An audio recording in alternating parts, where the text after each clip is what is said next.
आज दिल्ली नगर निगम में मेयर के चुनाव में भारतीय जनता पार्टी ने जो गंदा और घिनौना खेल खेला है, उससे एक बार फिर से ये बात साबित हो गई है कि भारतीय जनता पार्टी ना तो संविधान को मानती है, ना कानून को, ना किसी नियम कायदे को, ना लोकतंत्र को, केवल और केवल गुंडागिरी को मानती है। भारतीय जनता पार्टी गुंडागिरी से सदन चलाना चाहती है। भारतीय जनता पार्टी गुंडागिरी से एमसीडी को चलाना चाहती है। आप सब जानते हैं कि 7 दिसंबर को एमसीडी चुनाव का रिजल्ट आया था और आज 2 महीने हो गए। 7 फरवरी तक दिल्ली को मेयर नहीं मिलने दे रही है भारतीय जनता पार्टी। दिल्ली की जनता ने भारतीय जनता पार्टी के 17 साल के शासन से दुखी होकर, गंदगी देख के, भ्रष्टाचार देख के, हर तरफ गड़बड़ी देख के, कूड़ा देख के, पार्कों की हालत देख के इनको हटाया था। बीजेपी वालों को क्लियर मैंडेट दिया था आम आदमी पार्टी को, लेकिन मेयर का चुनाव नहीं होने दे रही है भारतीय जनता पार्टी। आज 7 दिसंबर को सीधे सीधे सबको बताया कि इनको 104 सीटें मिली, आम आदमी पार्टी को 134 सीटें मिली, यानी कि जनता के मैंडेट साफ है। 2 महीने तक इन्होंने आम आदमी पार्टी के पार्षदों को खरीदने की भी कोशिश की, तोड़ने की भी कोशिश की, लेकिन हमारा एक भी आदमी नहीं बिका, आम आदमी पार्टी का एक भी पार्षद नहीं बिका। तो 2 महीने से ये, वैसे तो उससे पहले भी जब इलेक्शन इन्होंने पोस्टपोन किए थे तब से भी, लेकिन 2 महीने से चुनाव होने के बावजूद, जनता द्वारा आम आदमी पार्टी को मैंडेट दिए जाने के बावजूद भारतीय जनता पार्टी अफसरों के माध्यम से एमसीडी को चला रही है और उल्टे सीधे काम कर रही है वहां पे। आज आपने देखा कि हमारे पार्षद पूरी तरह से शांत बैठे थे। बीजेपी के पार्षद बिना बात हंगामा कर रहे थे सदन में, कोई मुद्दा नहीं था, बस खड़े होकर शोर मचाना है कि बैठक नहीं होने देनी है। हमारे पार्षद सब सीट पे बैठे थे कि भाई ये इलेक्शन करवाना है, इलेक्शन होने देना है। बीजेपी के पास क्योंकि नंबर नहीं है, ये शोर मचा रहे थे। जो प्रेसाइडिंग ऑफिसर हैं, जो पीठासीन अधिकारी हैं, उनका नामांकन भी एलजी साहब ने गलत तरीके से किया था। फिर भी हमने कहा जी चलिए इलेक्शन करवाइए, दिल्ली को मेयर चाहिए, दिल्ली की जनता को साफ सफाई चाहिए, मेयर काम करेगा तो दिल्ली साफ होगी। अब ये पीठासीन अधिकारी आज जब सदन में आई तो पहले तो बोली कि एल्डरमैन वोट करेंगे, जो 10 एल्डरमैन लगाए गए हैं वो वोट करेंगे।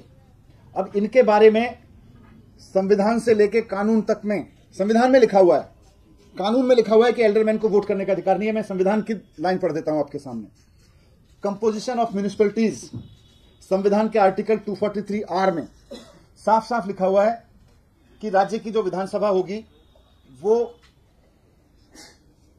एमसीडी में या किसी भी नगर निगम में राज्य की जो सरकार होगी, the legislature of a state में by law provide for the representation in a municipality of the following persons having specific knowledge और एक्सपीरियंस टू म्युनिसिपल एडमिनिस्ट्रेशन।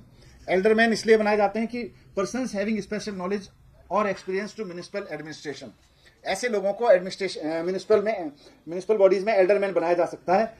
संविधान साफ साफ कहता है कि however the persons referred in this section in this article shall not have the right to vote in the meeting of the municipality। इनके पास में voting के राइट नहीं होंगे। ये संविधान में 243R में लिखा हुआ है, साफ साफ लिखा हुआ है कि they shall not have the right to vote in the meeting of the municipality। MCD act जिसके तहत ये सदन चल रहा है, उसमें भी साफ साफ लिखा हुआ है कि 10 लोग, 10 persons who are not less than 25 years of age and who have special knowledge or expertise in municipal administration to be nominated by the administrator, provided that persons nominated under this subclause shall not have the right to vote in the meeting of a corporation। Corporation की meeting में vote डालने का अधिकार नहीं होगा। संविधान में लिखा हुआ है, कानून में लिखा हुआ है। उसके बावजूद बीजेपी की पीठासीन अधिकारी ने बहुत ही असंवैधानिक तरीके से, गैर कानूनी तरीके से ये कहा कि भाई मेयर के इलेक्शन में ये लोग वोट डालेंगे। हमारे पार्षदों को, आम आदमी पार्टी के पार्षदों को यह साफ था कि बीजेपी जो भी साजिश कर ले, संविधान तोड़ने की, कानून तोड़ने की, लेकिन दिल्ली की जनता ने क्लियर कट मैंडेट दिया है, नंबर्स हमारे पास में, इसलिए फिर भी हमारे पार्षद एकदम शांत बैठे रहे सदन में। उन्होंने कोई हंगामा नहीं किया, वो कहते रहे वोट कराओ, वोटिंग कराओ। उसके बावजूद उनको लगा जब आम आदमी पार्टी के पार्षद इस पे भी शोर नहीं मचा रहे, इस पे भी ये सदन चलने दे रहे कि मेयर कराओ, तो इससे तो आम आदमी पार्टी का मेयर बन जाएगा। तो उन्होंने पहले सदन भंग कर दिया हंगामा करके। फिर थोड़ी देर बाद बोले कि तीनों के तीनों इलेक्शन, जो 3 इलेक्शन होने थे, मेयर का, डिप्टी मेयर का और 6 स्टैंडिंग कमेटी के मेंबर्स का, बोले तीनों के तीनों इलेक्शन एक साथ कराएंगे। ये भी गैर कानूनी है। तीनों इलेक्शन मेयर का, डिप्टी मेयर का और स्टैंडिंग काउंसिल के मेंबर्स का एक साथ नहीं हो सकता है, वो सीक्वेंस में होगा। और कानून में साफ साफ लिखा हुआ है कि मेयर का इलेक्शन प्रिजाइडिंग ऑफिसर कराएंगे और उसके बाद मेयर पीठासीन अधिकारी की कुर्सी ले लेंगे, हाउस की कुर्सी ले लेंगे, चेयर की। उसके बाद मेयर की अध्यक्षता में डिप्टी मेयर और स्टैंडिंग कमेटी के मेंबर्स का चुनाव होगा। यह भी कानून में साफ साफ लिखा हुआ है। मैं आपके सामने जो ट्रांजैक्शन ऑफ बिजनेस रूल्स है, the Delhi municipal corporation conduct of business के जो रूल्स हैं, उसकी कॉपी लेकर आया हूं। उसमें लिखा हुआ है, उसके रूल 7 में लिखा है, mayor to preside over the rest of the meeting, की एक बार मेयर का इलेक्शन होगा और मेयर के इलेक्शन के बाद as soon as the mayor is elected he shall preside over the meeting for transaction of the rest of the business. Rest of the business का मतलब आगे जो कुछ भी होना है वो मेयर की अध्यक्षता में होगा, मेयर सीट ले लेगा। फिर डेप्यूटी मेयर के इलेक्शन के बारे में भी लिखा हुआ है कि इलेक्शन तो मेयर की तरह से ही होगा, लेकिन the provision of regulation of section 6 rule 6 जिसमें मेयर का इलेक्शन है, as far as may be to the election of deputy mayor, यानी कि मेयर का प्रोसीजर ही डेप्टी मेयर में लागू होगा, लेकिन subject to the notification that any reference therein the presiding authority shall be constituted as a reference to the mayor. यानी कि rule 6 में साफ साफ लिखा हुआ है कि मेयर का चुनाव कैसे होगा, प्रिजाइडिंग ऑफिसर कराएंगे। और आगे रूल 7 में और 8 में लिखा हुआ है कि मेयर उसके बाद में सदन की अध्यक्षता ले लेंगे और डिप्टी मेयर का इलेक्शन मेयर की अध्यक्षता में होगा, मेयर कराएंगे। यह भी रूल में साफ साफ लिखा हुआ है। इसी रूल का और इसी कानून का फॉलो करते हुए जो एलजी साहब की परमिशन से फिर नोटिफिकेशन निकाला गया था आज की मीटिंग का, उस नोटिफिकेशन में भी साफ साफ लिखा हुआ है, the mayor so elected will then assume the chair and proceed to conduct the election of deputy mayor and 6 members of the standing committee as required under section 35(1) of the act.